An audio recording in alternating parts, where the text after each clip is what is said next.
Play. He's never fought us. Technical. He's never fought us. Not us united.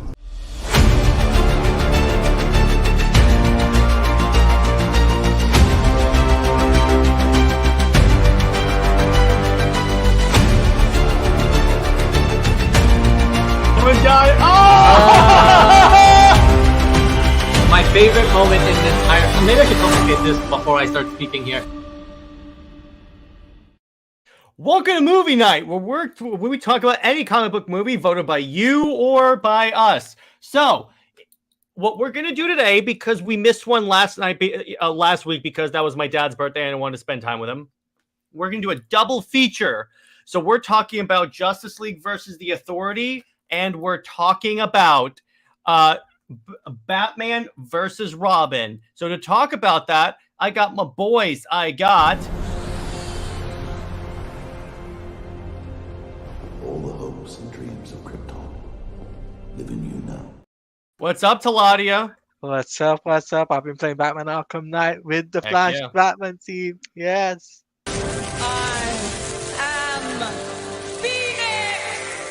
Hello, Nick. How are you? Back by popular demand, it is I.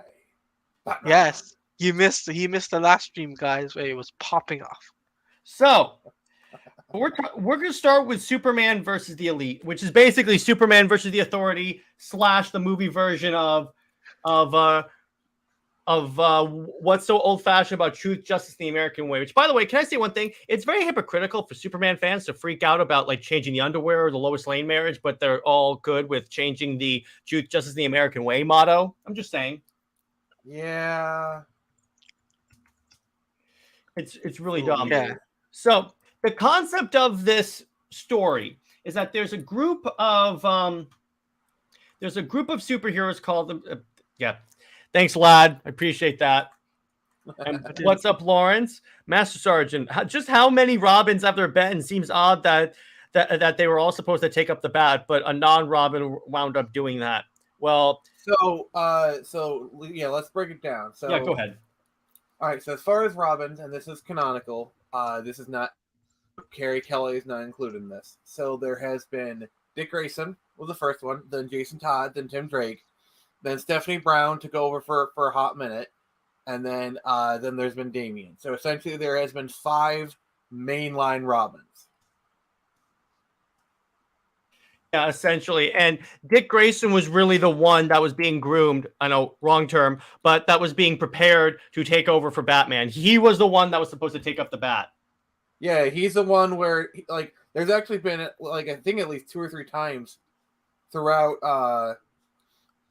comics where Dick Grayson has taken over. Like it's always whenever Batman's down, it's Dick Grayson the one that picks up the mantle. They did it in the Camus and in the comics after Final Crisis. So, and by the way, that was one of the most popular runs of Batman. So thank you, Grant Morrison. So I mean, Tim Drake has done it like once or twice. I know during Battle for the Cowl, Tim Drake took up the mantle of Bat for like a hot minute. That didn't really work out, but it happened. Yeah, Tim Drake exactly. is really like honestly, as far as being worthy of the mantle, Dick Grayson _1. Okay, let's make this a discussion. Who do you think is most worthy of the mantle besides Dick Grayson? I think Tim, and then I'd say Tim Tim. and then Damien. Tim and then Damien. I agree with you on that one. That makes the most sense. See, the dichotomy between Tim and Richard is Tim is the better detective, but Richard is the better fighter. Like, yeah, Richard is pretty much on Batman's level, if not maybe a little bit higher. Like, there's this one comment where it's like a Catwoman Nightwing team up issue where Catwoman comments, "He's faster than the Bat, but only by a whisker." So that's nice. I love that. I love the pun. So from a physical standpoint, he is Batman's equal, if not slight superior. Slight superior, yeah. So that's the thing. One second. Okay, so now, so yeah, and honestly, of the ones that could take up the Bat mantle, I always preferred Nightwing, even though Nightwing's always tried to like distance himself from Batman. What I think that showed is that he's he's very self-sacrificing in that, yeah, of course he doesn't want to be Batman. He wants to get out of Batman's shadow, but he recognizes that there is a need for Batman. So I'm like, I mean, it also plays into the trope of like the one who least desires to be king turns out to be the one best suited to be king. yeah, exactly. And plus, Dick and did a fantastic job being Batman because you had a more like comedic, a more like light-hearted Batman, and that was honestly a breath of fresh air. But anyway, moving on to Superman vs. Elite. So this is the Teladia pick, and Yes, that's fine. and it's a really good pick. So basically, the idea, the Elite are basically the Authority, and what they basically are is a group of superheroes that just show up. This is where you get like Manchester Black and such. They show up and then they go, okay, so let's just start killing all these criminals and supervillains. Now, obviously, Superman is like, what? Well, we can't do that. We really can't do that. The thing is, the thing about it is that, and I thought about this, and I wanted to ask you guys. Okay, so have you guys seen or are familiar with the story of this movie? I know, Teladia, you have, but Nick, are you familiar with like the story of like truth? What's so old-fashioned about truth, justice, and the American way and such? I am not. Could you please explain it to me? Okay, so basically the Elite show up, and it's this group that says the way Superman does things is old-fashioned. He lets these people go. He puts people in prison. They break out, and then they just start. It just starts from square one again. It's a vicious cycle. So what happens is Superman eventually fights the Elite, and what's cool about it is that then seemingly he starts killing them. So he doesn't, but what he's showing them is that, see, it's easy. It's easy to start killing and being lethal, but ultimately, you have to do what's hard to do what's right, essentially. So now the thing I wanted to ask you is that, do the Elite have a point? Granted, they're expressing it in the wrong way, but do they have a point that to a certain degree, Superman's morals are somewhat old-fashioned? And what's up, Brown Destroyer? I mean, this is kind of a question that we see really a lot in modern media, you know, because there's all like, I mean, how many times do we have to deal with people like, oh, if Batman just killed the Joker, he would solve so many problems. Hey, under the Red Hood. Yeah, that is literally, yes. But and it's because like you see a lot of these older superheroes, they don't kill. I mean, it's like how many people had a problem with Superman killing Zod, you know? And here's the thing, that's also the crux of the argument in Injustice. Should we kill these people? Should we reform them? Now the thing about Injustice is that both sides got entrenched at the absolute extremes. Like there are sometimes, because Batman's whole thing is that, no, these people should never be killed. Never. Even after the Joker nuked Metropolis. No, he gets killed. But Superman was like, kill everyone. See, the crux of the Joker problem is I think people really don't take into account Arkham's lack security. Well, yeah, that's true when you think about it. It's not really Batman's problem that the Joker keeps getting out. It's really it's really Arkham. Like they just have an open door policy. Mm-hmm. Yeah, that's true. And I think that if Batman took over the security of Arkham, which I'm wondering why the hell hasn't he, there would be no breakouts. He would contingency plan the crap out of that. That would be an interesting storyline. Like oh seriously. Yeah, Batman's like, okay, you know what? You guys can't do this. Why don't I just do it myself? It's like Thanos. I need that. Dang it! I need that clip. Fine, I'll do it myself. You really do need that clip, honestly. Oh, and by the way, I just want to show you guys something that I recently got in the mail. Speaking of the Elite, which is funny, Teladia, when you suggested this topic, because I'm like, hey, this is actually very opportune for like the DCU announcement because of the Authority. I got the absolute edition of the Warren Ellis Authority run, and it's pretty much this argument. Oh, it was a good idea. Yeah, right. For me to pick the Superman versus the Elite. Yeah, go ahead. Not only is this movie canon, but in the DC universe before it got rebooted, right, in the AU, right? Mm-hmm. But at the same time, the theme song goes so hard because it's the same theme tune from Superman Doomsday. Yeah, and they use that. It's kind of funny. They use that same theme in the Injustice movie that I recently rewatched. Okay, so I'm going to briefly say this: with the Injustice animated movie, if you detach it from what we've read and everything for Injustice, it's actually pretty decent, except for what they did to the Flash. But I'm just saying, if you detach it from the previous Injustice content, it's not as a horrible movie. But it's still canon. It's basically canonized. Yeah, it still is. I have a theory that the Earth 9 Superman that they bring in that movie is this Superman. I would not be surprised. It would not be surprised because they play that music when that Superman shows up. But and funny enough, he says it was Earth 1. So kind of Earth 1. Well, yeah, it's all relative. But anyway, so the basic plot of the movie is that the elite, I'm going to call them the Authority because it's easier for me. The Authority show up. And then at first, they're actually helping Superman and everything. And they're like, okay, it's cool. And Superman is kind of showing them the ropes. But then ultimately it turns into, okay, so when they start being too brutal and like collateral damage up the yin yang, Superman goes, okay, you guys really need some training and you guys need to back off. And again, I guess you could say they need some authority. You could say Superman's an authority on the topic. Yes. DC has a way. Maybe they're mad at Superman for acting all elite. Yeah, DC has. I'm having way. No, it's good. It's good. DC has a way of having all the villains escape from prison. Gotham's prison system has to be the most unprofessional on the planet. Yeah, exactly. They practically just open the door for them. Okay, to be fair. Mm-hmm. A lot of this comes out of the Comics Code days. Yeah, where exactly. You couldn't kill your criminals. And so in order to have recurring villains, they needed to escape, you know? And and so in this trope basically kind of set in, and we haven't really gone past it.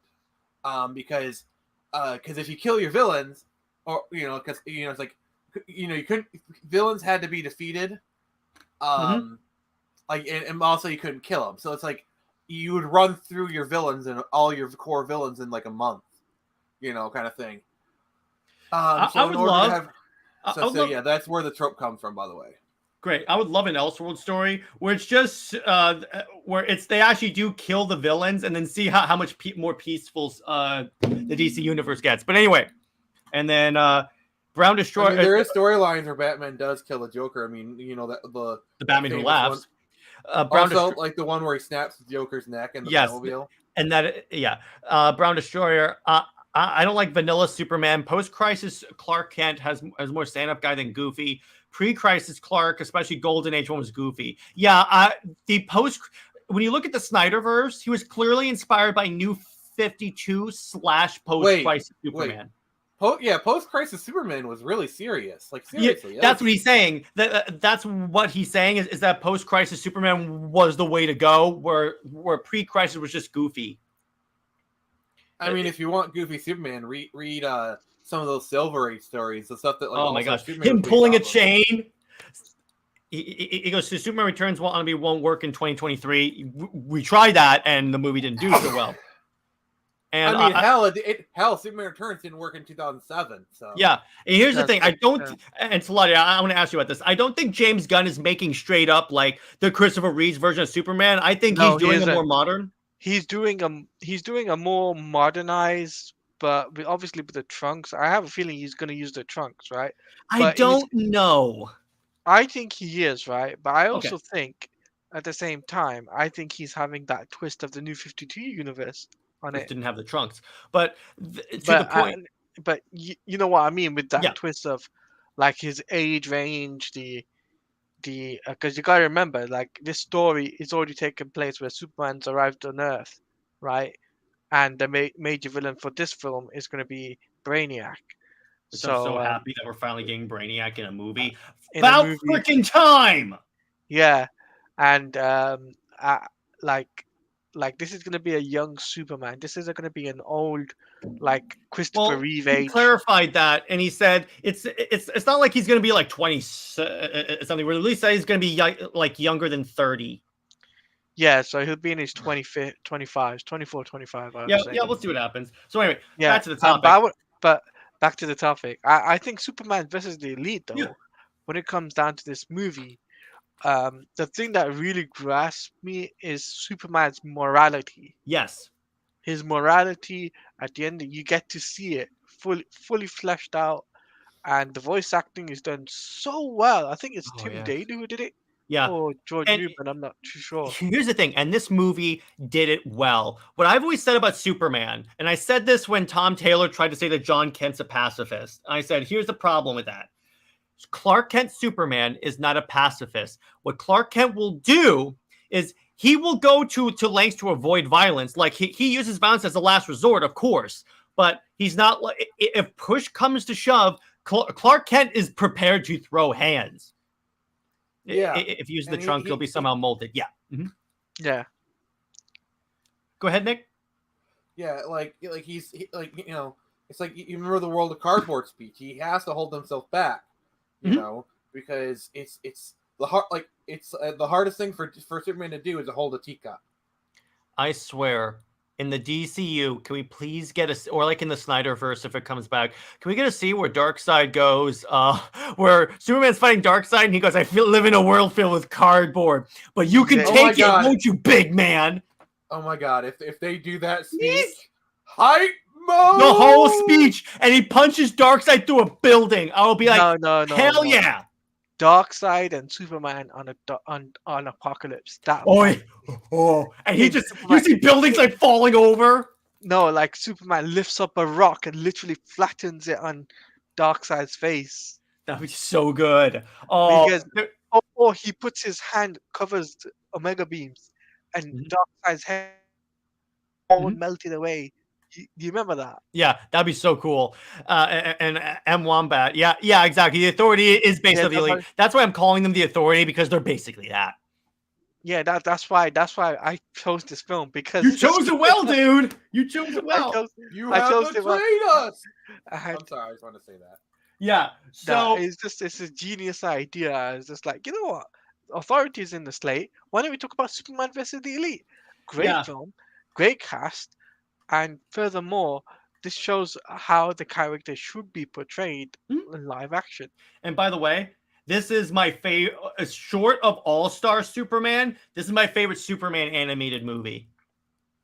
Superman, Batman Apocalypse does not count because that's a Trinity movie. I will die on the hill that that's actually a Trinity story. Yeah. Imagine if they adapt that as live action. You know.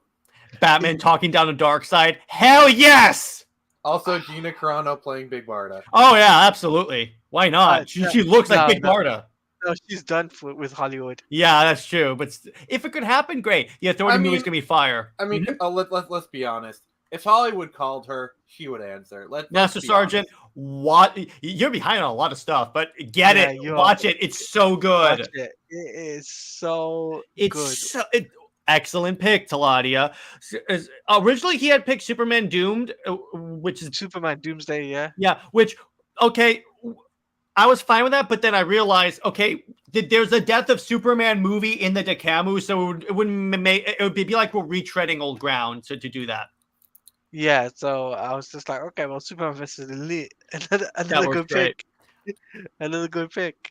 And I just love Superman goes evil and starts like wiping them out one by one, and like the evil look in his eyes, like the red eyes, and I'm like, oh no! And that one-liner, he goes, "I went up into orbit at Mach 10 or Mach 4, I think it was." Yeah, I love that. It's just this movie had such great lines. I'm like, oh my gosh! This movie as well could be the template for the Superman Legacy sequel. Because rumor has it Superman Legacy and the Authority are going toward a Superman versus the Authority movie. Yes, which I'm excited for. I'm not gonna lie. Yeah, it doesn't have to copy it. It's actually Brown Destroyer brings up a good point. It could be a Trinity versus the Authority movie. That would be interesting. That would be interesting, but I think you know what, James Gunn is gonna play it safe. Which I'm fine with that. Hey, it looks like we're entering an age where the DC movies are going to reflect the comics, and the comics are going to reflect the movies. So Yeah. So for right now, for the health of the DC brand, I support James Gunn on this. Obviously, I want the Snyderverse too, but for right now, I support James Gunn's decisions because it is contributing to the health of DC. Look at how these books sold out. Authority have sold out. I think Superman vs. All Stars probably sold out by now. The Supergirl, the omnibus for Batman. I got the Absolute by accident because the trade was more expensive than the Absolute. Okay, I have to do this. Yeah. Respect my authority. Nice one. I've been holding that one in. I thought he would say, you got the wrong book. No, but and plus I like it because with the Authority, it comes in a dope slipcase and it has a little like ribbon thing to keep my place. So I like it. It's still a good collection. Wait, so there's a book inside a case. It's a slipcase. Wow, I've never had something like an omnibus before. So I used to read my comics digitally. I've always read my comics digitally. So because fun fact, when Zach took a picture of his turkey, it was the Absolute edition for Final Crisis that was in the background. So it was essentially this. And then it sold out. The omnibus and the Absolute sold out. Yeah, good luck trying to find it, Master Sergeant. Here's another thing too. Superman versus the Elite is based off a comic. Yeah, I believe it's called "What's So Old Fashioned About Truth, Justice, and the American Way." Yeah, I love the American Way. But so from the score to the setting to the how Superman is portrayed in this movie, it is such a really good telling, and even to bring a side villain like Brimstone, right, into the fold, which was crazy. We never thought we'd get Brimstone, would we? No. In an anime. Nobody thought of that. Because whenever you hear Brimstone, everyone's like, who? Yeah. Exactly. Yeah, exactly. There you go, Nick. I was about to say that. So Brimstone was I was just like, wait, who's this? For the first time watching it. And then I looked it up on the internet. I was like, okay, this is the character. Okay, cool. But I like when movies directly challenge Superman's morality, because that's how you tell interesting stories with Superman is you challenge what makes him him. That way you can still I'm not saying Superman has to compromise his morals. I'm just saying that it's nice to see challenge because you want to see how he responds to that challenge. Yeah, exactly. Obviously, the fact the whole we're not saying we want Superman to kill, but we do enjoy stories that challenge that idea. Yeah, let me put this way. In the Snyderverse, it was played to Superman obviously sees it as a mistake. So there you go. And plus it shows the origin of his supposed no-kill rule. There you go. I view it as he had no choice, but he hates himself for having to do it kind of thing. Now, if we got a Man of Steel 2, I guarantee you we could have had a scene or two of Superman dealing with the guilt, and maybe it's a nightmare of him snapping Zod's neck. I mean, this is honestly we were talking about Metallo and whatnot. That would be a really interesting story for does he kill Metallo or does he kill Parasite? Yeah, and I could see maybe in Man of Steel 2, let's say Supergirl shows up and she's more of the killing type, and then he goes, "Trust me, you do not want that guilt. I went through that myself. Do not do that." But with this Superman, the thing is, right, with the Authority stroke Elite, right? Mm-hmm. The fact is, when we get to James Gunn's Superman Legacy and then the Authority, we will see Superman gradually teach these guys, the morality of it. Here's the good part about Superman being young. You can see him grow longer, and that he can make mistakes, which was why I like the new 52 because it took Superman. He made mistakes and he learned from it, and then eventually became that Superman. That's what I'm looking forward to with this, because it's okay. Yeah, I'm sorry. Go ahead. I gotta say this. This is what we should have gotten with Henry Cavill. I'm sorry. We would have gotten this with Man of Steel 2 again. Yeah, it's just I'm sorry. I'm just kind of mad because everything that people are talking about the Superman legacy is exactly what Man of Steel did. Yeah, Everything. This is exactly what Man of Steel did 10 freaking years ago. And sorry, I'm mad. It's okay. When I went on Nerdette's newsstand, because she allowed me to go on and talk about why I like the Snyderverse and to like clarify certain points of like confusion. I said literally every single criticism that you guys had with the Snyderverse is because it was rushed. Because Zack was going to immediately, if you look at the original plan, it's going to be Man of Steel 2, then BVS. Man of Steel 2 was going to be the more hopeful Superman, him dealing with like the consequence of killing Zod and all that stuff, and him establishing himself as the more hopeful Superman. That was all going to happen. It didn't happen because guess what? Warner Brothers screwed the pooch. And by the way, Brown Destroyer.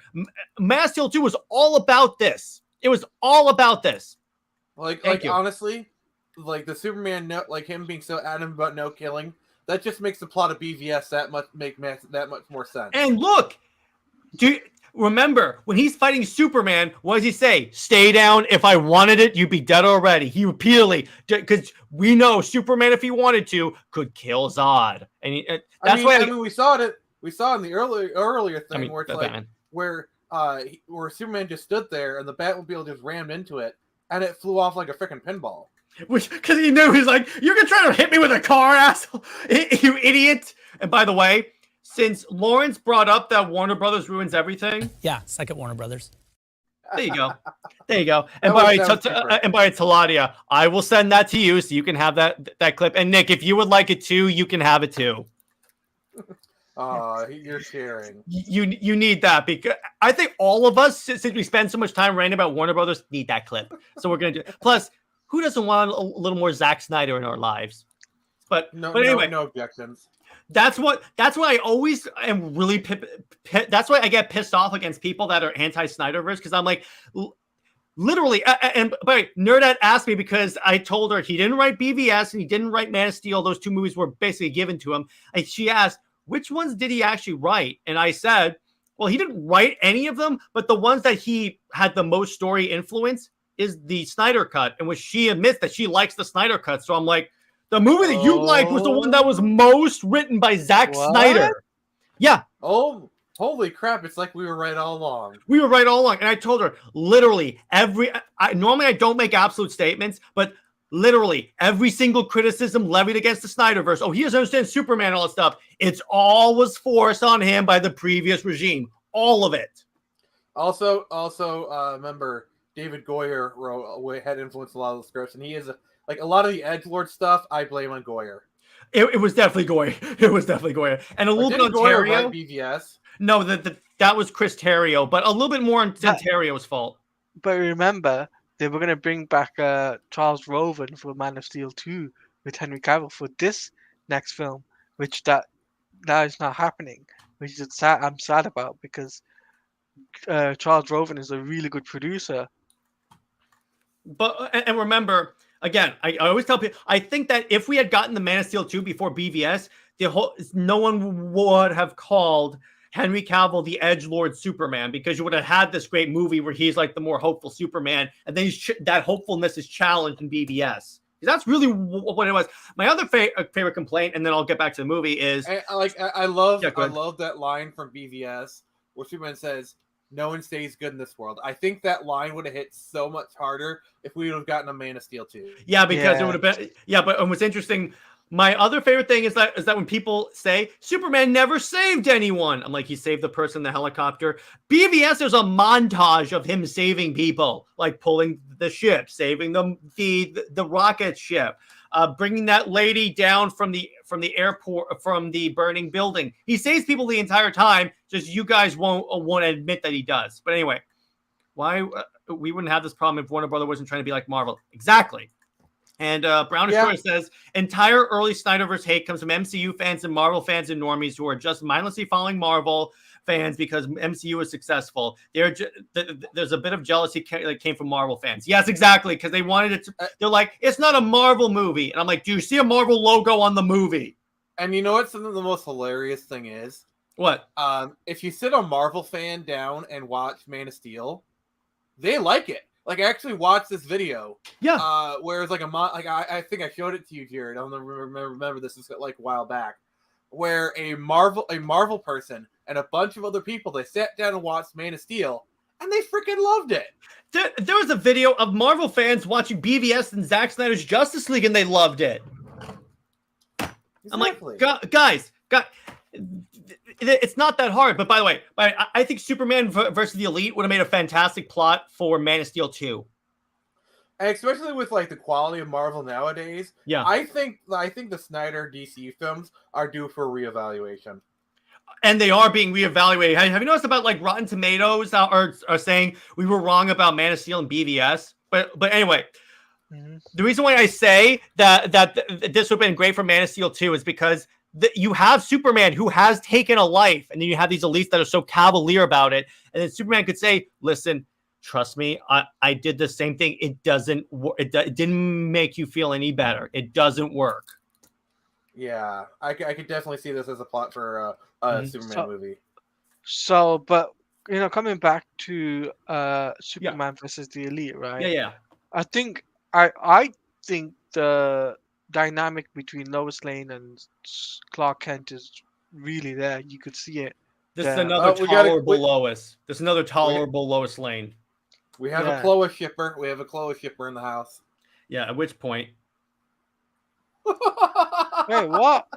You bring up Lois. You bring up Chloe. Actually, no. That was Nick. So wait. Oh, Moses, smell the roses. I talked about Superman. I love Teladia. He's just so confused. Yeah, I'll explain later. But the point is, yes, this was a very tolerable version of Lois Lane. So I was like, oh, okay, I can handle this. Saying a lot. For me, it's saying a lot because I hate that I can't stand that character with a force of 10,000 exploding suns. Oh, that's a lot of suns. Mm-hmm. But I guess you could say they're super suns. Yeah, bye. Oh yeah, and Tevye will be here in about 2 minutes. Yep. Start the clock. But Nick, for that comment, you get this.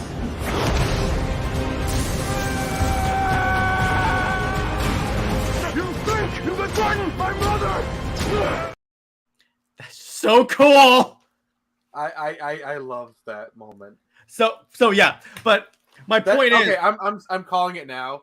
That is my favorite moment in Man of Steel.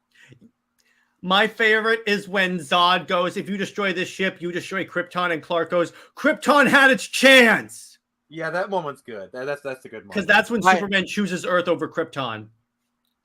Mine is, "You're a monster, Zod." I'm gonna stop. And then they just clash. I'm like, yeah, that's dope. But anyway, LOL. I've been having way too much fun today. Well, that's the point of Comics League, baby.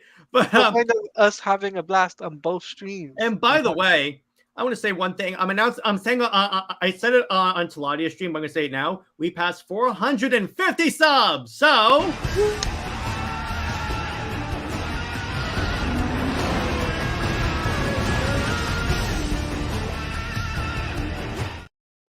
there you go.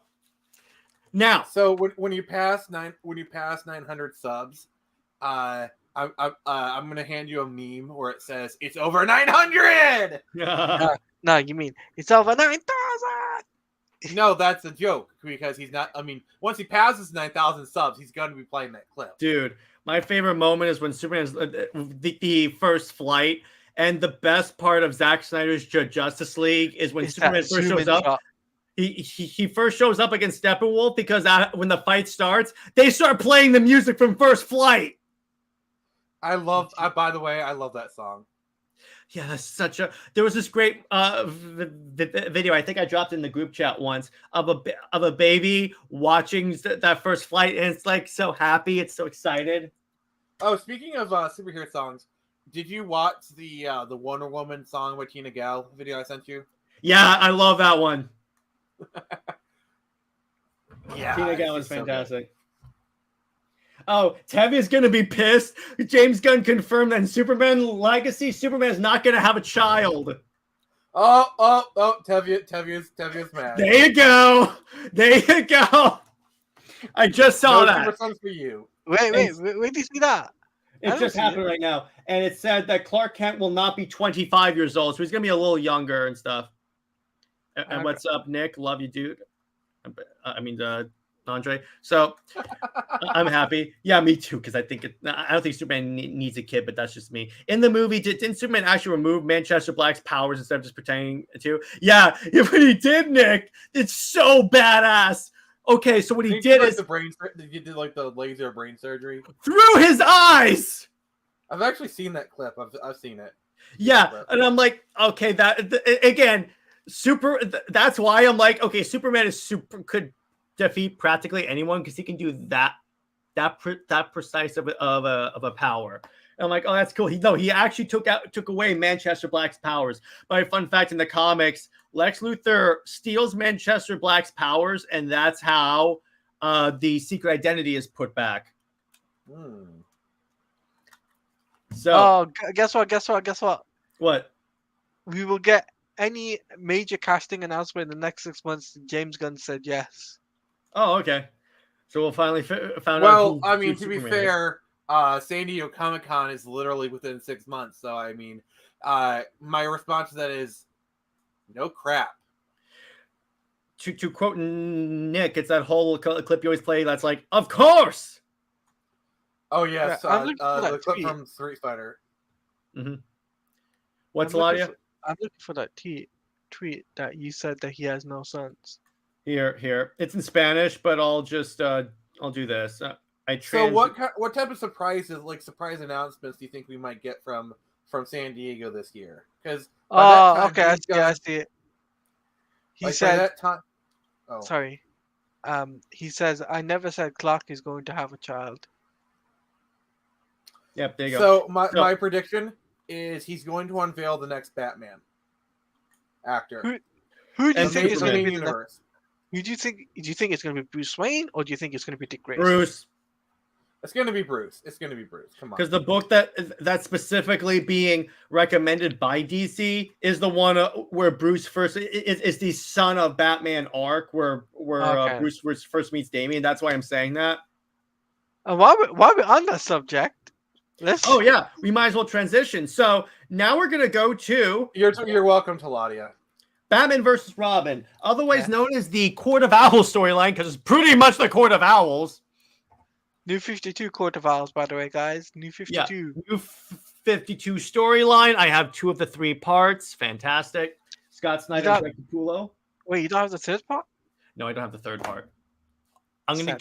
I'll buy the 3rd part. Yeah, tears. But anyway, so in this movie, Batman and his son are fighting Professor Pig, I believe, is the villain, or someone that's doing like. Oh! By the way, Tavia, we just saw James Gunn confirm that in Superman Legacy, he's not going to have a child. It is no crazy. Super Sons. It is crazy how accurate it is, where it's like you mentioned Super Sons and Tevye appears. It literally happens all the time. No Super Sons. It's the Tevye symbol. Yeah, it's technically not Professor Pig, but it's the same concept. My point is they're fighting a supervillain. Damien pursues him, and then the villain gets killed by a Talon, and Batman thinks that Damien did it. But was it ever hinted on whether Batman was drugged, raped by Talia? I think it was hinted in the previous one.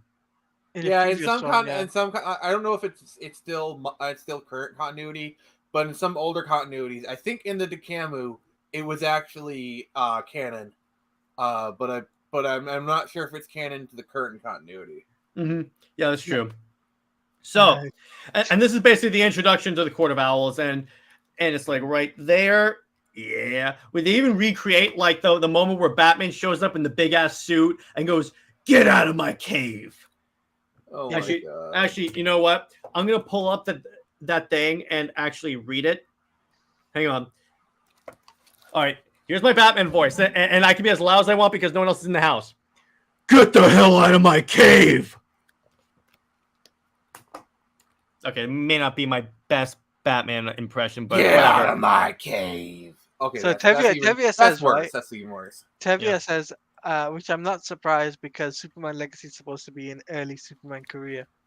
which is going to be the next few movies. But anyway, I mean, it's animated Batman versus Robin. Yeah, exactly. Oh, in the animated one, no, it was in the previous movie where they kind of hinted. Is there any good DC comics at the comic book shop right now? Just one. What's the one? Not Superman. I mean, Batman if we're talking back issues, there's literally an infinite number of infinite amount. Just pick up anything. If we're talking current comics, do Action Comics from Dawn of DCU. It's so good. Yeah. Dawn of DCU. So like I'd say current would be anything from like the last 5 years, and anything Flash, because Flash gets the good stuff. But this is the best DC AMU Batman movie. I agree with you. It's awesome. Yeah, it's probably one of the better ones because it literally takes Scott Snyder's story and expands on it. And what's interesting, by the way, speaking of challenge, it's kind of serendipitous how these two movies end up together, because this challenges Batman's morality. Yes. So see what we did there, guys? And Laz was playing. Yeah, somehow it's turned out well. All right. So we have Talon. And remember, the Court of Owls are like, no, we have to kill these people. And even Damien's kind of hesitant about it. But eventually he like goes out and goes, yeah, we have to kill him. To the point where, by the way, even Batman, even Bruce's girlfriend turns out to be one of the heads of the court, which I felt was was an interesting reveal to kind of show that everyone could be. And Nightwing shows up and he gets messed up by the Talons that show up. What? I'm sorry. I was trying to think of a good joke, but I got nothing. Mm-hmm. He's got no quick. Personally, I found this movie to be so disappointing. Plus, the way they do the Court of Owls feels like a waste. That's the way it is in the comics, though. It's a cool mashup of Grant Morrison and Scott Snyder. I agree. Also, the other thing to realize about the Court of Owls is, are you guys familiar with the movie Eyes Wide Shut? No. It's a Stanley Kubrick movie from 1999 dealing with like secret societies and whatnot. Mm-hmm. The Court of Owls is heavily inspired by that kind of like Eyes Wide Shut secret society. Yeah, it's like the Illuminati essentially. And well, here's the cool part about the Court of Owls. They've existed for like thousands of years, and Batman didn't know about it. That's the key part. Batman. That's kind of like a Worf effect kind of thing. Show how serious it is, or they even alluded Batman. They had a nest in Wayne Tower. Yeah. Why isn't James Gunn bringing Grant Morrison as one of the writers? That's a really good question. That's a good question. That's a really good question. I think it's basically because James Gunn is gonna write it, and he's gonna have Grant Morrison as someone that's like an assistant. You remember how Frank Miller was for Batman vs Superman? Mm-hmm. Something like that, essentially. Because James Gunn wants the credit for writing the movie. Let's be honest. Yeah, James Gunn just wants a credit on the thing. So, yeah. Well, all we know is that the only one he's confirmed to be writing so far is Superman. So it could be it turns out the other way. So there you go. It could be it turns out that like he brings in Grant to like, what if Grant writes the Justice League movie? I'm sure he'll bring in writers to like. I'm sure he'll bring in like DC Comics writers to comment on it. Like, hey, what do you think of the script? Is it accurate? Does it have the same feel? But it'll more just be consulting, not actual like writing duties. Yeah, or they can tell like, or they can bring in like Grant and say, hey, come up with a story idea for the Justice League. Or like, what's your storyline from your Justice League run do you think is the easiest to turn into a movie? There you go. Yeah. Who said he's not? At least two of these films are inspired by Morrison's works. That's true. Yes. I still wonder if Grant Morrison would write the Authority versus Superman movie. That's a good point. That'll be fun. And hang on.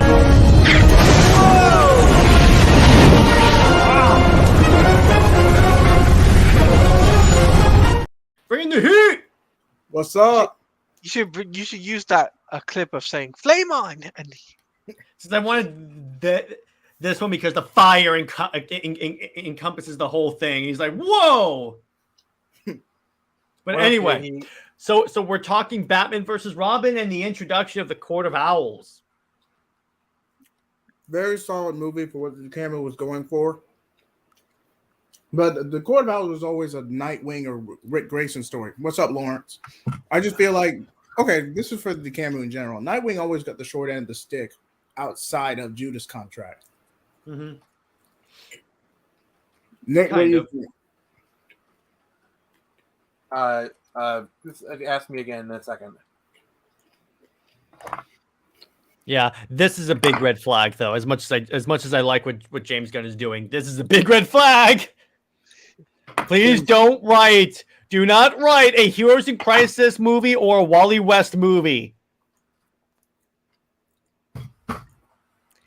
I think it's Superman vs. Lee is more on Joe Kelly's work, which is fantastic. Yeah, exactly. It's more on that. And JJheat says, JJheat, please shoot. Yeah, exactly. So I was trying to keep that quiet, but you know. all right. But anyway, let's see what else.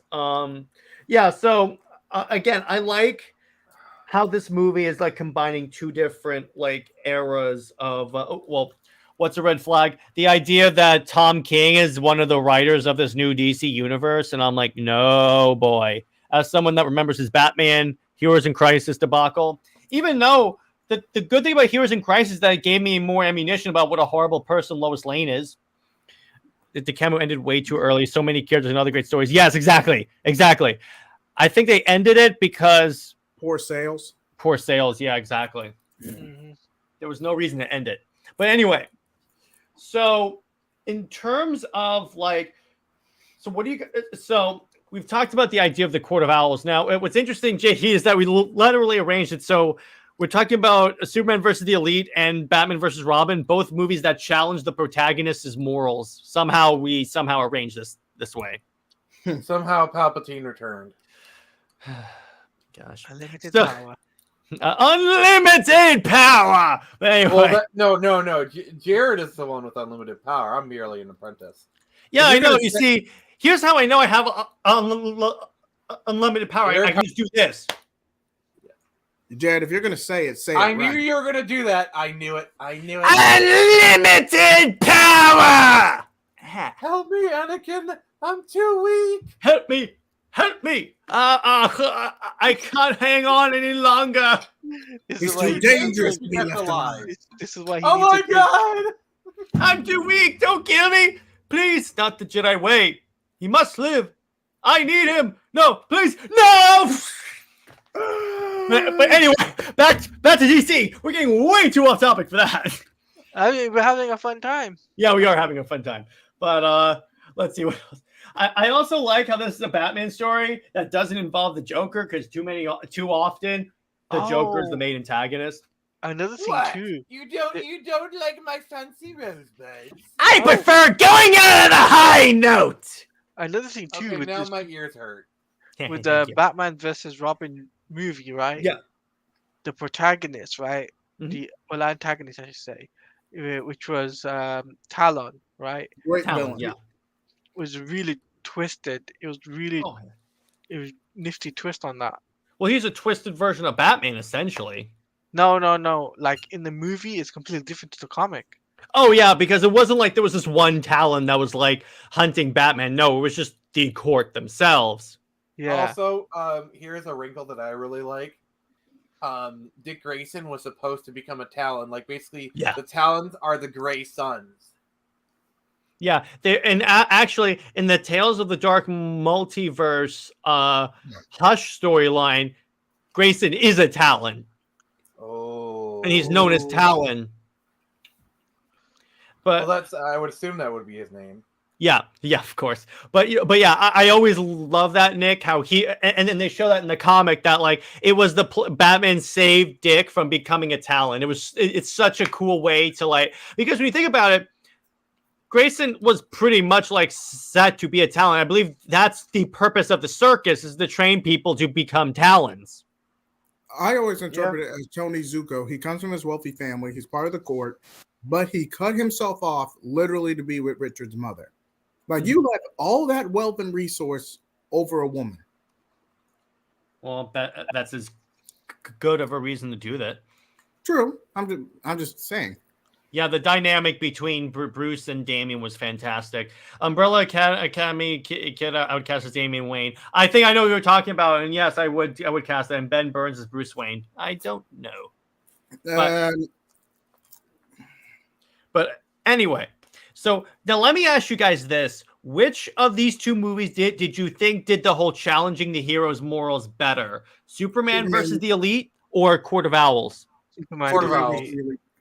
Court of Owls. Okay, Nick, why do you say Court of Owls? Well, because Batman is really the one with the more defined no-kill rule. And then plus you also have Damien being the one kind of lured, this is something we haven't really talked about, where they were actually trying to seduce Damien into the court. Oh yeah, they were trying to essentially turn him into a Talon. Yeah, exactly. And by the way, yeah, he's like, and the whole Rick Grayson nonsense happened. Yeah, exactly. And Tavia says, personally, I think Superman the Elite did the challenging way better. Okay, yeah. Yeah, we can disagree. It's all good. Yeah, it's all good. But yeah, I guess I agree with you on that point. Honestly, of the two, I gotta agree with Nick. I know, big shock, and go Court of Owls because Batman in this universe has a more defined kill thing, and it's used as a because it's showing what Batman could be, and then the whole thing is Batman trying to save Damian from becoming like Talon. And the sweetest scene in that whole movie is after the whole thing when Batman apologized to Damian. Damian just hugs his father. Such a moment of vulnerability between the two, and I love that. So now let me ask you guys this. Okay, so Teladia and JJheat, why do you think Superman versus the Elite did it better? Because firstly, it shows Superman's morality, right? And you got to see how Superman's, in a situation where the authority, aka the Elite, were like they try to, basically do the right thing, but in their own way, and which is roughing up people, and did things really wrong. And Superman tried to show them a way, and they didn't listen. I felt Superman still did the right thing, and he showed it in his own right way without even killing them. That's true. That's a good point. And, I want to answer Dave the Impaler's comment. Yeah. So, honestly, I'd say within the past 10 years, they actually have been giving Nightwing a push, because, my metric is, do you see his merchandise pop up in shops? And you actually do see Nightwing merchandise a lot in shops. Like, you see him, I remember walking into an FYE around 2016, 2017, and, they had the front display, and it was full of Nightwing merchandise. Plus, here's the other thing we're not considering. They made the Titans the premier team of DC right now. So, and who leads the Titans? Nightwing. So that's really, again, they are putting more of an emphasis on Nightwing. And then JJheat says Damien was just the breakout character of the Decamu and had to make him look cool. I disagree with that one. Who would you cast as Nightwing in the DCU if he does appear in Brave and the Bold? All right, Nick, this is all you. You're the Nightwing guy. Yeah. Why did that sound like a sinister laugh? I wanted that out myself. I'll get you, Betsy. I'm going out on a high note. High enough to give me a headache, at least. That's my Joker impression. Just move on. So, who would you cast? Who would you cast Nightwing? Oh, to be fair, the guy in Titans did a really good job for what it was. I don't know. I don't really know young actors that well. How about the dude that everyone keeps wanting to play Superman, that Wolfgang guy? No, he looks too old. All right. Because when because I think it's pretty fair that like the if the Batman we're gonna have is probably gonna be in his mid-30s, probably mid-30s, early 40s. I think that's because if Damien is gonna be around, then and Damien is gonna be 10 years old, then Bruce needs to be at least 30, 35. Actually, Brown Destroyer, I was actually going to say Cole Sprouse. I was going to say the guy who played Jughead, but I didn't want to say it because that's just another CW casting. Watch, they cast Grant Gustin as Nightwing. Oh no. Oh, That no, actually no. might work. And no, I don't think Tim Drake is going to appear in no. Brave and the Bold. No, hear me out. Grant Gustin actually would make for a good Nightwing. He could actually, when I think about it. That was a joke, but now I think about it, I'm like, wait a second. Because Grant Gustin, he can go like silly, but he can also go serious. And I could totally see him as Nightwing. Accidental brilliance. I'll say. I agree with Lawrence. Get an unknown actor to play Nightwing. Yeah, makes total sense. Just like they did with Titans. Wait, they cast the guy who plays Batman's son in Gotham Knights. Wait, what? They take the actor who plays Batman's son in Gotham Knights, and I'm gonna have to use that clip. But then they use him to play Nightwing instead in the DCU. Why did you say that name? Okay, can we kick? Can we kick him off the stream? Yeah. Excuse you. Oh, we lost connection to JJheat and Nick. You were way too eager with that button, I swear. When it got to the point, Nick, where whenever you talk, I legit move my mouse over to your portrait. No, but Nick, I'm only kidding. You know what I was gonna say, right? Yeah. Getting an unknown actor to play Nightwing makes total sense. Yeah, I don't know. This is a marquee role. Like I think an actor who hasn't done much, maybe. No, somebody that isn't gonna play somebody that's done a lot of acting but hasn't got really big gigs. Somebody like Yoshi Shidaro from Power Rangers, right? Oh gosh, yes. He can play Nightwing. He can play Nightwing. Even though Yoshi is Asian. Yeah. I would allow it. I'd allow it. JJheat goes, an unknown actor could get away playing Tim Drake. Oh, that makes sense. Yoshi has that background, right? Because no one cares about Tim Drake. Yeah, exactly. So acting wise, I'm not sure Yoshi could do the role, but like from a physical standpoint, from martial arts and stunts, yes, Yoshi could handle the stunts, but I haven't seen enough of him to talk about the acting. This is the way. This is the way. This is the way. This is the way. I care about Tim Drake Robin. Well, the majority of the comic book reading audience doesn't care about Tim Drake Robin. I got news for you. And okay. So I realize kind of like the official Comics League stance is skip over Tim Drake. That doesn't mean that we at Comics League don't like Tim Drake. In actuality, we love Tim Drake. It's hard to find a place for him in this kind of mix of Robins. Yeah, definitely. How about this? Timothy Chalamet. Let me look him up real quick. Because like that name. Have you guys watched the Teen Wolf movie that just released? There was a new actor. Okay, yes. Frick, yes. Oh my God, yes. Oh my God, he is okay. He is. Oh yes. Timothy. So, he was in Dune. He's a guy from Dune. He plays. Oh yes. Like I'm sorry, like looks wise, acting wise, yes. Perfect. Absolutely perfect. Yes. Like I'm sorry, he has everything for like he acting wise, looks wise, physicality wise. Absolutely. That's my pick to play Nightwing. That's my pick. Permission to drop F-bomb? No. Okay. Come on, let him have this. No. Frick yes. Hey, okay. I respected your wishes, Jared. Thank you. That casting deserves this.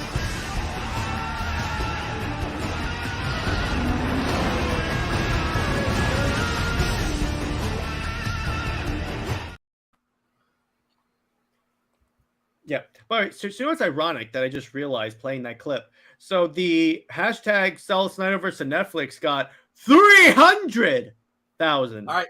You roll the clip. Let me see. Oh, here we go. What is your profession?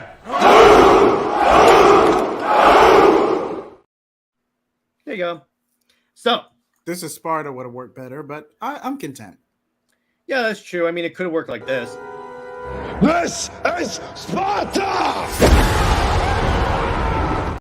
Who do you guys think should play Damien, Wayne, Robin, and John Kent Superboy in a pot? We're not going to get that until later. We're not talking about Super Sons right now. Maybe No, a yeah, TV show spinoff, but But No, that's going to be in phase wait, 4. guys. Yeah, go ahead. We do know Damien is coming in the new Batman movie. We know that. Damien Yes. is, but not John. Okay, so let's just limit it to Damien. Who do you think should play Damien? I think it should be a younger actor. Oh, yeah, absolutely. Oh, what about that guy, the guy who played Ender in the Ender's Game movie? Yes. Yes. what about He's got a good reason for that. Noah Synap? And No. by the But way, to be fair, Nightwing has always been a bit of a pretty boy. So. I do need this. Need an edit with Zack Snyder kicking Hamada into the pit. I do need that. Okay, No, so for Damien, it's Asha Butterfield. Asha Butterfield. Hold on. Yeah, I could see that. He was Ender in Ender's Game. He was in oh wow, that was 2016. Wow. And by the way, Lawrence Fury, heck yeah, because as we are, I got it. Yeah, I got it. The kid who plays young Sheldon. That's perfect. I can so see that. That's it. That's my official pick. Because I can because he's basically Damien. Oh my gosh! Oh my gosh! That is so good. But they're not gonna. I want to bring this up, right? Because I wasn't able to say it before. Tevye, they're not gonna bring out Superboy for many years. You're looking past 10+ years.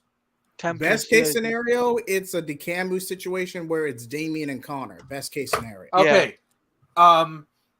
So if they do bring Stephanie Brown into this, Yes. it's got to be played with Chloe Grace Martinez has to play Yes. Stephanie Brown. And by the way, yes, the kid looks like Damien. He's about as insufferable. Like, yeah, I could totally see him. Yeah, you can imagine. I can imagine Sheldon's internal monologue is Damien. That's pretty much. He's Damien Wayne Robin. Perfect casting. That is Ladies and so gentlemen, good. Oh got my it. gosh. Oh my gosh. Tevye Wait, doesn't have. what if they had the guy who played Sheldon as the Riddler? Oh my gosh. Yes. That could work. That could work so well. It was barely used during my the DeCamo God. universe. Yeah, but that's pretty much the role he was in there. How about an incest? What? The incest son of Game of Thrones is Jason Todd. No. No. Brown Destroyer. Is there something you want to talk about? Yeah, I'm getting a little concerned here. Because that's a bat test joke. You could have set that up a lot better.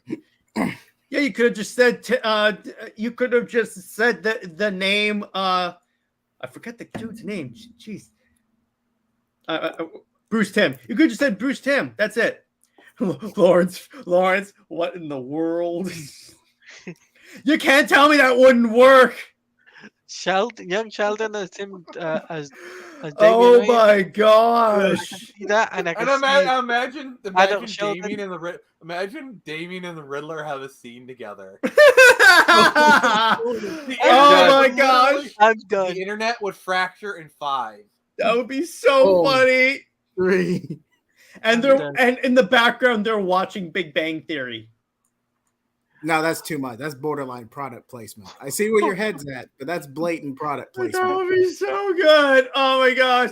That is the best pick I've ever seen for Damien Wayne right there. Remember, in Justice League, they did have Rick and Morty playing in the background. Oh yeah, they did. But I think they And took the that Flash. out in actually wait. Did you just mention the cut that must not be named? Oh crap! Bro, Why did you say that name? And actually, wait, one more. I got one more because you mentioned that movie. I gotta use this. Hang on, where is it? I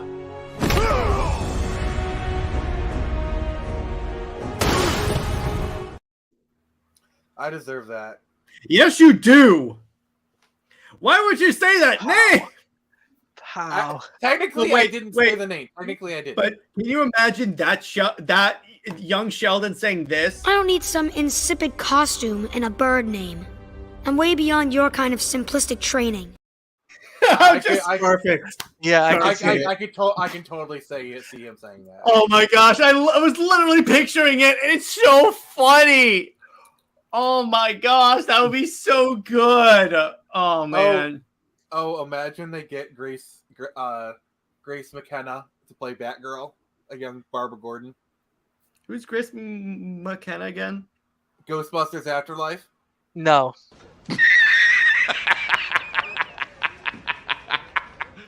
No, you don't get the full extent of the joke. She has a recurring role on Young Sheldon as Chloe or whatever. Basically, she's like another Genius character. Like they basically dedicate an episode to her every season. Can we just say that Brown Destroyer is the king of fan casts? All right, here's a gag cast. Brown Destroyer. Grace Randolph as Lois Lane. Who? Grace Randolph as Lois Lane. Get him out. Get him out. Get him out. They're just as tolerable. Thank you, JJheat. No, get Here's him a out. gag cast. I realize Jared hates Lois Lane, but I don't think he hates her that much. I do. Trust me.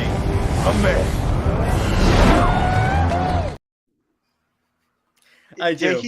JJheat, if you were in my stream, you'd be off. but he's not on your stream. He's on my stream, and I'm bringing him in. And just for saying that, you're on the bottom now. Wow. Both could have been worded so much better. And by the way, JJheat, for that fantastic option, you're on the top. The humanity in your dreams, yeah. You serious? Yes, we are serious that he should play Damien. No, I think they were talking about Grace Randolph. Yeah. Let it be known what was a gag cast. Tavia. Well, no. Maybe not in our dreams, but certainly in her dreams. And by the way, Tavia, since you're the Super Sons expert, who would you cast as Damien? And by Brown Destroyer, Maya Hawke as Barbara Gordon. Maya Hawke. Oh, yes. Oh, yes. God, yeah. Yes. Oh, is she in yes, it's the girl from Stranger Things. Yes. No, I was gonna say, what's her name to play Lois Lane? Amber Heard? No. Too far, man. Not even I would have gone that far. Come on. No. The character's just as tolerable. Actually, I have a pick for who I think should play Nightwing. If we're going Netflix castings, this guy who plays Robbie on Cobra Kai. Good casting. Good cast. Share your screen because I refuse to watch Cobra Kai. Cobra Kai never dies. Well, it did now because it got canceled. Okay. No, look up Tanner Buchanan. All right. And by the way, Cobra Kai did die. Okay. Yes, I can see that. So he's got the physicality. Like physicality, he can do all the stunts. He's got the he actually does like a lot of the martial arts stuff. He's got the look, and acting wise, he could so nail it. And by the way, Dave, yes. Okay, so we're gonna crown Dave as the king of fan castings. Wait, Round Destroyer. We need to hold a tournament. Round Destroyer, yeah. You are now the king of fan castings. One shall reign, one shall fall. Emma Stone is Lois. No. Don't make someone as lovely as Emma Stone play someone so horrible. Now Emma Stone as Stephanie Brown. That's a decent character. She's too old to play Stephanie Brown. I'm sorry. She can play Barbara. No, Emma Stone is too marvelly to play a DC character. No, she could probably do. I could see her as a Cat Grant or a Vicky Vale. Okay, either of those would work really well. Actually, I can see her more as Cat Grant. Lois. But I was thinking the girl Cat Grant's a Cat. Oh, I see what you did there. I can see the lady from Cobra Kai. Stop What's his casting name? Cobra Kai people. I can't picture No, these okay, people. okay. Which one are you talking about? One of the two ladies. You talking about the daughter or the rival? No, I'm talking about Hayden. what's his name? No, what's his name? Johnny Lawrence. What's his name? Lawrence. William Zabka. Amber totally Turd. forgot. Look at the it's- private chat. I'm gonna read out loud. JJheat says Amber Turd as Granny Goodness. No, she doesn't deserve it. No. And by the way, this whole Cobra Kai situation is reminding me of this. The psychos just keep getting younger. Bro, Oh, what? right. Okay. I got. Okay. No. Yeah. No. Garrett, what do you Yes. have? What do you have against Cobra Kai? Like seriously. It's an annoying show. I'm not into that martial arts stuff. I'm into Okay, martial arts. have you seen Karate Kid? No. The travesty. Guys, it's really funny. We're talking about Cobra Kai. I need to show you what shirt I'm wearing. Cobra Kai never died. Well, actually, it did die because it got canceled from Netflix. No, it's going. It's doing its last season of 6th season. They're literally No, ending it where they technically, want it to. still, it died.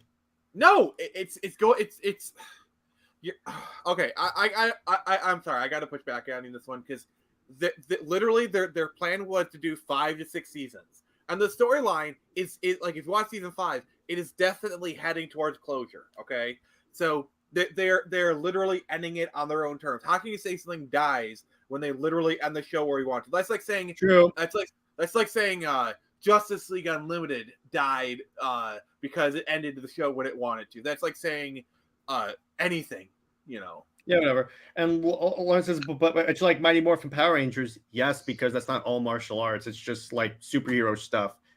It's because I want Lois Lane to be cute and lovely and less obnoxious. That's impossible. That's fair. That's fair. One of these days, Jared, I'm gonna tie you to a chair and I'm gonna show you Cobra Kai. Which is worse, DCU Amber Turd or Brie Larson? Brie Larson's worse. Oh, No, yeah, no. Actually, no.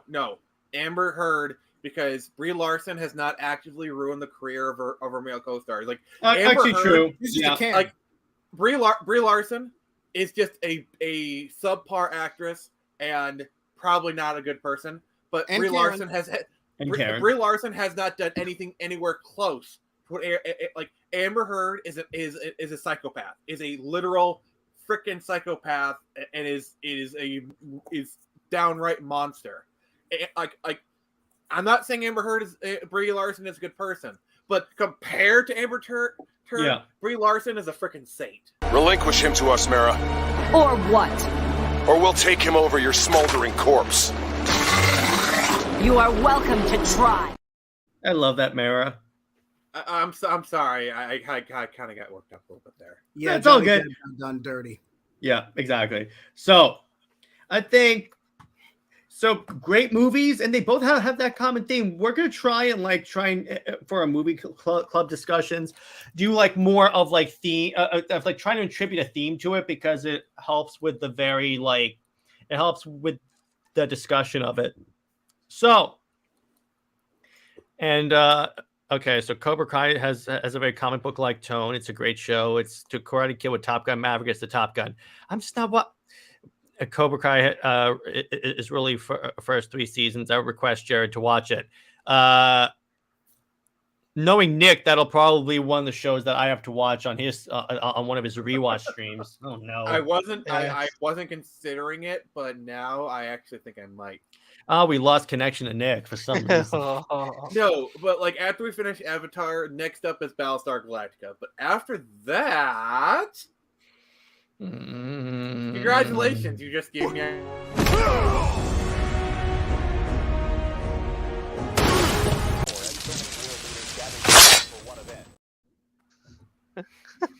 So, well, the thing is, okay, so with Cobra Kai, you don't need to have watched the Karate Kid movies to really understand them, but it does help. So I might force Jared to watch Karate Kid 1, 2, and 3. Oh my god. Okay. So, the things you do for friendship. And by the way, Master Sergeant has a question. The reboot, because the reboot. The one from their mid 2000s, because that's the one I'm familiar with. Okay. I'm excited for that one because I saw like half of an episode. Is that the Katie Sackhoff one? Yes. Then yes, I'm all for watching that. Hell yeah. Hell yeah. Katie Sackhoff is amazing. Bo-Katan, baby. So Bo-Katan. no, she's Starbuck. She will always be Starbuck to me. Wasn't Starbuck a dude in the original movie? And in the Katie Sackhoff plays Starbuck. Okay. I thought she was a robot. No, you're thinking of Apollo / Athena. The show gets complicated. Okay. So I think that's a good place to leave our discussions. What do you guys think? Which movie did you guys prefer? What was your favorite part, favorite characters, whatever? So I'm gonna go around also, next week. Mm-hmm. Also, then after that, we'll kind of quickly talk about what we're watching next week. Yeah. Oh, by the way, next week. Let's see. I got it. Okay. Next week during so next week is the So next week we're talking about a very interesting movie that involves. Please tell me you have a clip. Please. Wait. No, I don't have a clip yet. I don't have a clip yet. Next week we are canceling the apocalypse. Yes, we are talking about Pacific Rim. That's what we're talking, because that's very much a comic book movie. I'm gonna drop in the links for Teladia first, and then guys, JJheat. I'm 2 away from 290. If you can get me 2 subscribers, coming over to my channel, guys. Subscribe. Do it, guys, because I'm trying to get trying to get up to 300 subs, and it would be super helpful if you guys support me. And I'm with these guys every weekend. Sub to him is a sub to Comics League. That's essentially, think of it this way. Yeah. So I have the high ground. Snyder Queen says hi. Okay, then. Roll the clip. Even if she says hi, that still counts. So let's see. Which one should I use? I don't see. This one. Yep, there you go. That is just thank you, Tina Gao, for creating the best Wonder Woman theme of all time. By the way, here's Nick's YouTube. By the way, I am currently 11 followers away from 1,600. Here's Nick's Twitter. Yeah, on Twitter, so I'm like 11 followers away from 1,600. So I'm probably going to be getting that within the next few weeks, and then I'm currently 6 away from 240 subscribers. It's growing. And by the way, Snyder Queen, someone wants to say hello. It's basically a hot toy of Snyder Queen. So there you go. Jared, don't worry, we'll get to that. I'm warning you. Oh, okay. She's on Twitch. Oh, okay. Jared, if I ever come visit you, do not leave me alone with those hot toys, because I will put Batman and Wonder Woman in a compromising position, and then you're banned from my house. And I'm gonna drop in the tweets of the other nincompoop. Lawrence, DM me her Twitch page. I'll go follow her right now. And by the way, Snyder Queen, if you're watching this, or just tell Snyder Queen that she's more than welcome. She has an open invitation to come on any Comics League panel. We would love to have her. I mean, I think she knows that. She knows that. I just want to reiterate it. She will. I think she DM me or at me her Twitch page. I can go give her a follow. I support all creators. Teladia, go to my Twitter page because I retweeted her Twitch stream. Hold on 1 second. I got you, Sammy. I got you. Let me see. I got you, Sammy. Hold on. You got me. Who's got you? Nice one. Oh, who would make a good Alfred in the DCU? Oh, there it is. I see it. Okay, so you want a sassy Brit who hasn't been casted yet? Probably. David Tennant. Okay, I can see that. I could definitely see that. Oh, wait. What about Nicholas Hoult? He could pull it off. No, I'm like, well, if we're doing younger, it has to be someone like an older British actor. To be fair, Andy Serkis You know, Andy Serkis isn't really British, so I'm trying to think of like an older actor. Who would be a good Talia? Because you know she's going to make an appearance in this film. Eva Green. You say everyone for Eva Green. Poison Ivy. I know. I'm going to say that until she's actually casted. Do you need a minute, Nick? Just mute yourself. I need several, honestly. Eva Green is going to play Poison Ivy. That's it. I'll give Oh! James Bond is Alfred. No. It's accurate. No. It's accurate. What's his name? Timothy Dalton as Alfred. Okay. But okay. So okay, I'm sorry. I have to end it. So we can go around. So boys, JJheat, I'll start with you. What's coming up on your channel? Well, hopefully my Screecher review will finally be out. I mean, I've been getting copyrighted left and right since not sign off. Susan stepped down. God, if we could just get all three of them to step down. Sign off, Captain Kenny. We got 2 out of 3. As the person who owns the copyright on Screecher, I give you my permission. Thank you, Nick. I can promise you that is one copyright you will not have to worry about. I appreciate it, but it's so much fun owning your own IPs. It is.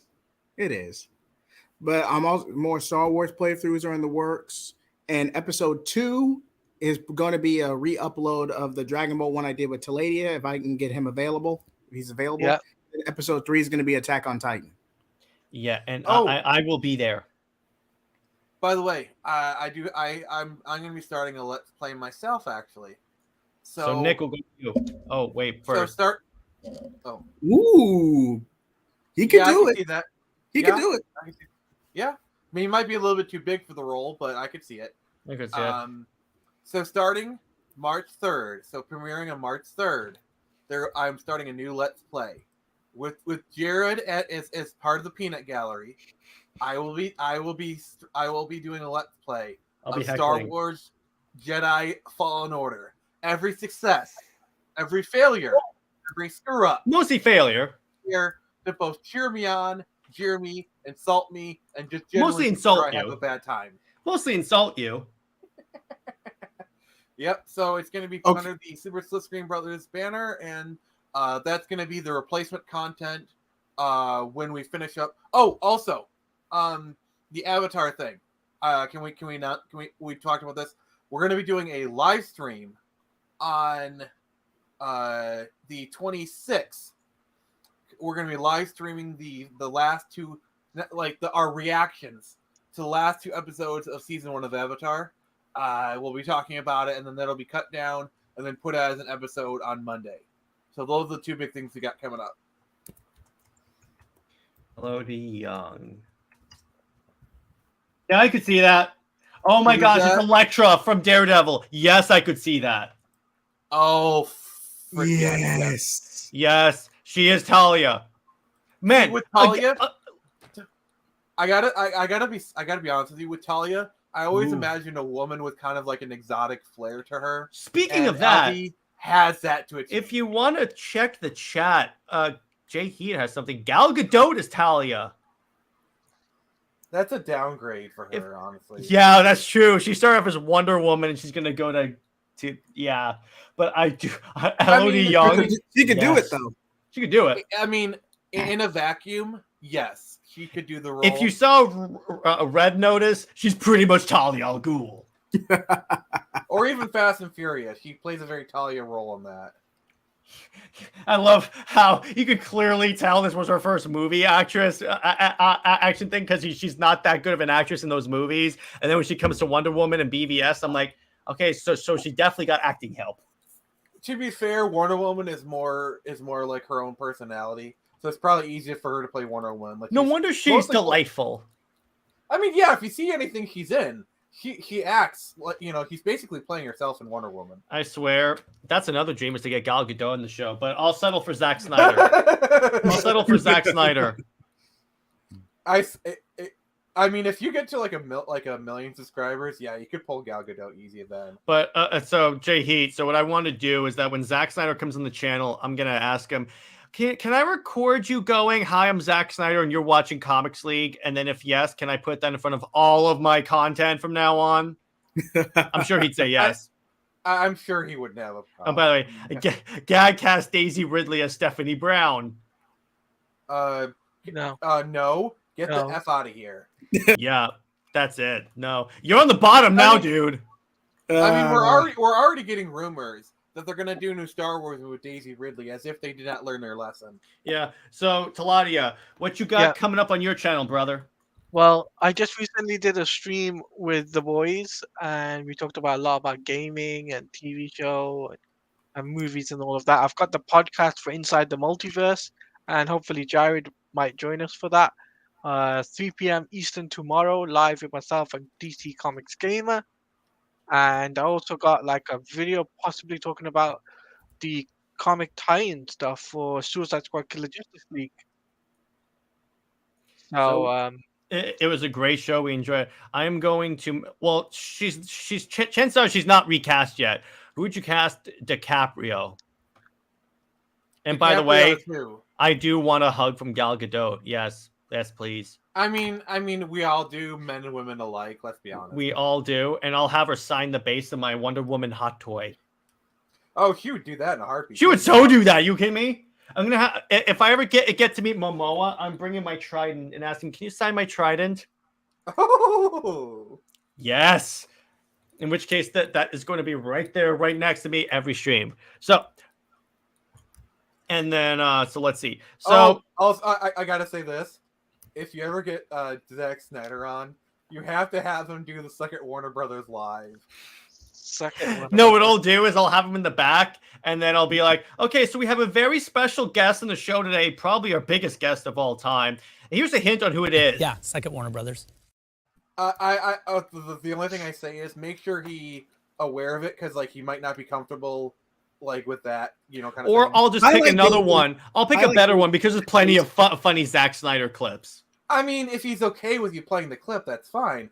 I just say, like, make sure he's okay with it first. Yeah, of course. Guests like that, you got to make sure he's comfortable. I wouldn't really. I actually wouldn't, because if he wants to like have a relationship with Warner Brothers again, we might as well not do that. Well, it's fine if you ask him behind the scenes, like say, "Hey, is it okay?" We're asking you, like, this is kind of what we planned. Is this something you're comfortable with? Because if you ask him behind the scenes and he says no, it's no harm, no foul. You know what I'm saying? Because that's disrespecting. I probably won't do it. But anyway, so I say there's no harm in asking. Yeah. So on that note, everyone, stay heroic, and we will see you in the very next episode of Movie Night. We talk about Atlantic Rim, Pacific Rim, Excelsior. Okay.